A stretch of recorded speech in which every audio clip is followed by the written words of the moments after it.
today, but we have the lovely and talented Miss Paula Farris here with us. I want to kiss you. I brought lips. You also have the lovely and talented Sunny Hostin and Meghan McCain.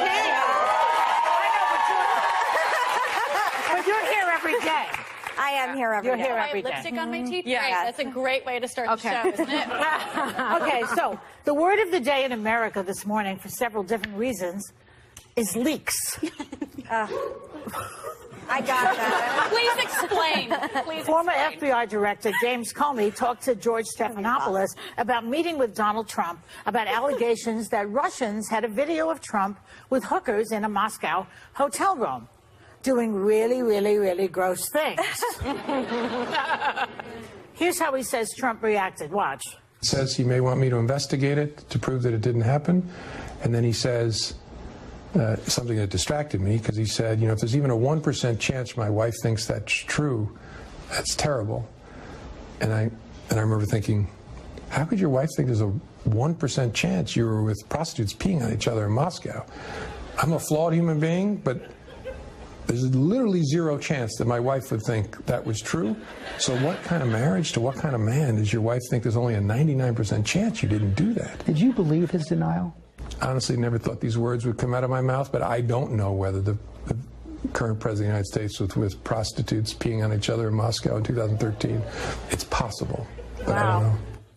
I had to pick my jaw off the ground off the after ground. hearing that. So first off, if someone told you that your husband watched hookers pee on each other, Oh, God. would you think even for a minute that there was a possibility, like even a 1% chance? He's worried that Melania would believe it, 1%. No. I can't even imagine I my can't husband imagine that. doing such a thing. And I would say, what are you, nuts? Incomprehensible. Well, what was incomprehensible to me is that Trump is asking the then FBI director to be his own PI, to be his own personal investigator. That's not what. But he wants the Justice Department to be his own lawyer also. Yes, and that's not how it works. No. It just gives you sort of some insight into the inner workings of his brain. He thinks, you know, he's the boss. I'm looking forward to this interview. Again, ABC, 10 o'clock Eastern, 9 Central, everyone, with George Stephanopoulos. But I was talking to George. And here on The View Wednesday. Yes, next that's right. Wednesday. He's here next week. The whole thing in a minute. I know, but he said that Comey... George literally, he could not believe what he was hearing. He said that Comey was holding nothing back. And there is no love lost between these There's two clearly men at nothing. all. No. Yeah, being held back too. I mean, I think what's interesting right now, and he's also coming on The View. Yes. So give that a shout out on Wednesday, which is very exciting.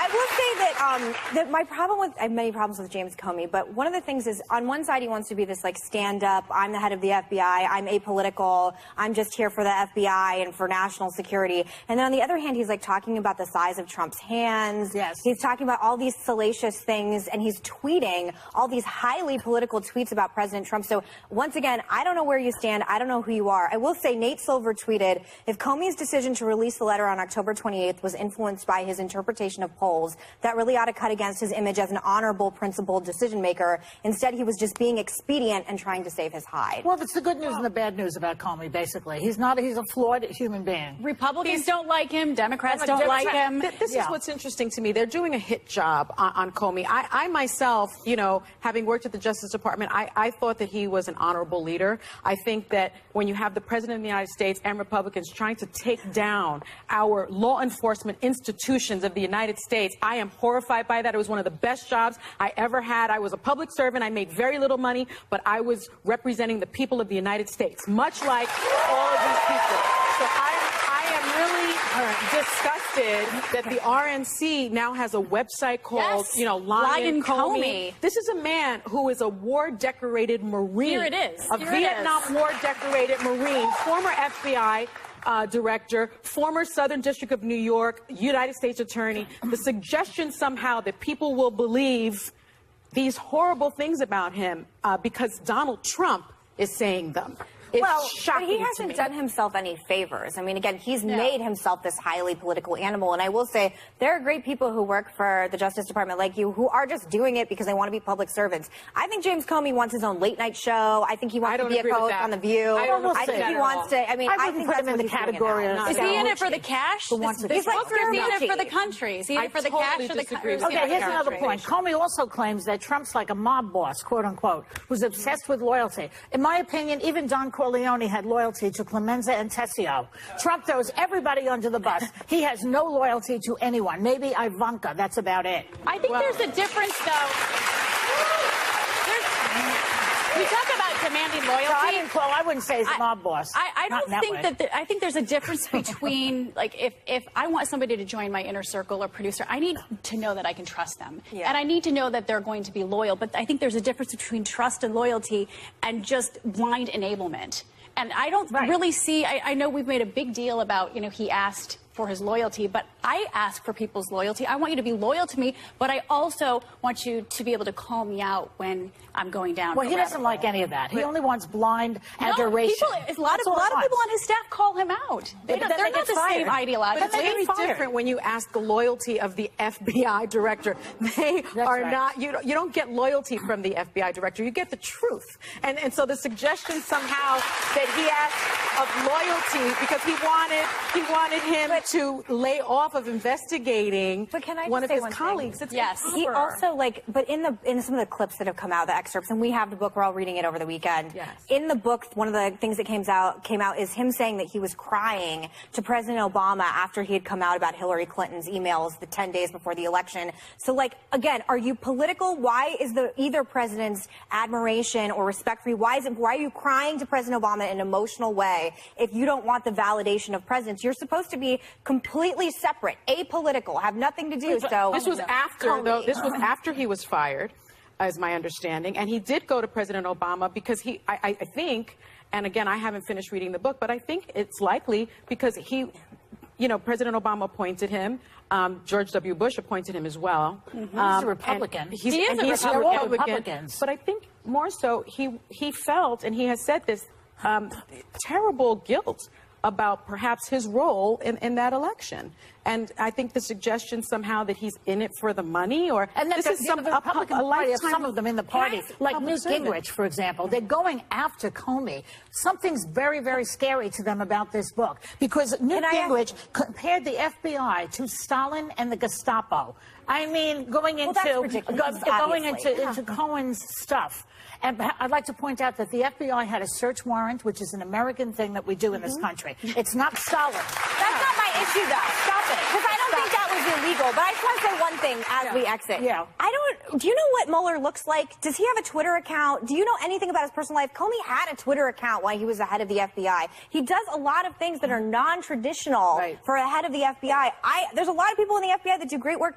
No idea who they are, what they look like, what their political leanings are. He's a political animal. Yes. Well, Comey is a huge huge differentiation. Like I said, he's between the two. not exactly on the same level as Mueller, in my opinion. Mueller hasn't allowed the leaks. But like I mentioned earlier, you can see James Comey's full interview with George Sunday night at 10 p.m., 9 o'clock on Central on ABC. And we'll be here live on Wednesday with Comey. And then Tuesday... Wait, there's more. This is Don't good. clap. Wait, there's more. more. Stormy Daniels will be here for her only... I have to say this because it's really something great. This is the only TV interview. We saw Avenatti last night. He said she's only coming on The View. Yeah, and no place else. So, live, yeah. Not taping it. No. You get what you get when she's here. That's right. Yeah. So we'll be right back with more hot topics. But as Russian hookers, let me do the joke. Can I do the joke before they start clapping? Wait a second. Don't ruin her punchline, Don't people. ruin my punchline. Don't ruin Okay? her punchline. Okay, we'll be back with more hot topics. But as Russian hookers like to say, we gotta go.